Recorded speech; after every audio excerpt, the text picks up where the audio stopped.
Bilaspur court परिसर के बाहर हुए गोलीकांड मामले में फरार चल रहे मुख्य आरोपित व पूर्व विधायक के बेटे पुरंजन ठाकुर को पुलिस ने गिरफ्तार कर लिया है। वीरवार को कोर्ट परिसर के बाहर से पुलिस ने मुख्य आरोपी की गिरफ्तारी की है। बता दें कि मुख्य आरोपी को प्रदेश हाईकोर्ट से अग्रिम जमानत नहीं मिली थी। हाईकोर्ट ने आरोपी को अग्रिम जमानत देने से इनकार कर दिया था।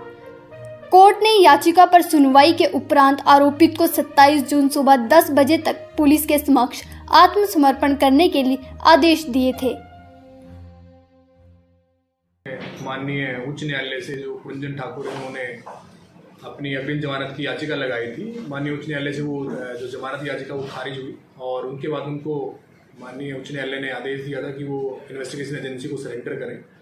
उसी के विदित आज सुबह हमें सूचना मिली कि जो पुरंजन ठाकुर है वो सेशन कोर्ट के परिसर के आसपास देखा गया, तो वहाँ से हमारी टीम आई और उसको पहचाना, तो उसको डिटेन करके वहाँ कोई लॉ ऑर्डर सिचुएशन ना हो ऐसी एप्रीहेंशन को देखते उसको तुरंत डिटेन किया और थाने लेके जाया गया।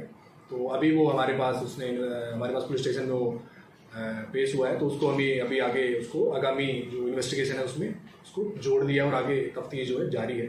इसके अलावा एक और आरोपी संदीप उर्फ सैंडी जो कि पुरंजन को जानता था और इस पूरी जो कॉन्स्पिरेसी थी वो उसकी नॉलेज में थी और उसकी भी उसके अगेंस्ट भी काफ़ी एविडेंस आए हैं। उसको भी आज सुबह सुंगल गांव का रहने वाला है, उसको भी आज सुबह हमारी टीम ने डिटेन किया है और उसको भी अभी पुलिस स्टेशन लाया गया है और उससे भी पूछताछ जारी है।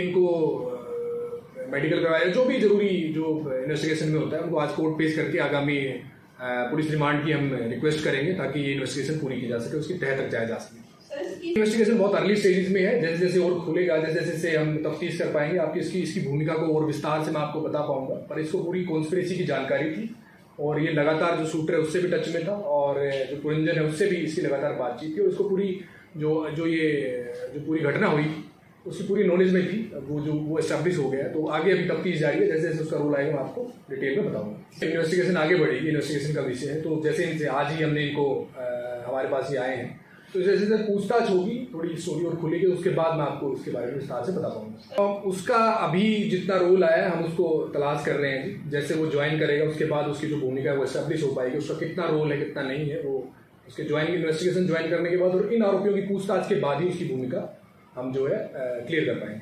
इसलिए अभी इनिशियली हमें ऐसा पता जो इनिशियल इन्वेस्टिगेशन में है उसमें जो आरोपी शूटर है उसने 5 लाख रुपए में बात होना बताई गई है, परंतु अभी भी ये इन्वेस्टिगेशन का विषय है। बाकी लोगों ने जब ज्वाइन किया है तो इसमें और कितनी इस तथ्य में कितनी अभी इसको गहराई से हम इसको इन्वेस्टिगेट करेंगे और कुछ अभी इसमें आता है तो मैं आपसे साझा करूँगा। इसमें जो घायल है सौरभ पटियाल, क्या उसकी सुरक्षा व्यवस्था को लेकर भी कुछ व्यवस्था की गई है? जी, वहाँ पर हमारी जो पुलिस है वहाँ 24 घंटे तैनात है, उसकी सुरक्षा के हमने पुख्ता इंतजाम किए और उनसे हम टच में हैं।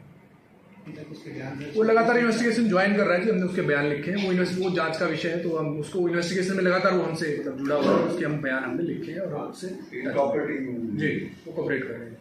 कि बीते 20 जून को कोर्ट के बाहर दिन दहाड़े एक युवक पर गोलियां चली थी।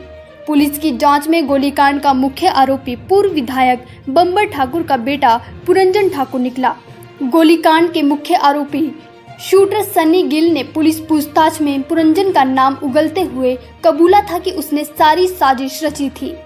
पूछताछ में लुधियाना के रहने वाले शूटर सनी ने बताया था कि पुरंजन ने उसे सौरभ पटियाल पर गोली चलाने के लिए बुलाया था। इसके लिए पैसों का लेन देन भी तय हुआ था। इसमें से कुछ रकम उसे पहले मिल गई थी और कुछ काम होने के बाद मिलनी थी।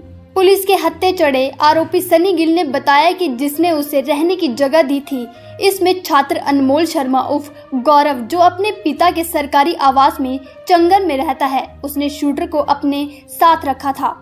16 जून से शूटर उसके साथ ही रुका था। इस पर पुलिस ने जब गौरव के पिता के आवास की तलाशी ली तो उन्हें वहां शूटर की जरूरत की सभी चीजें, कपड़े और अन्य वस्तुएं बरामद हुई थी।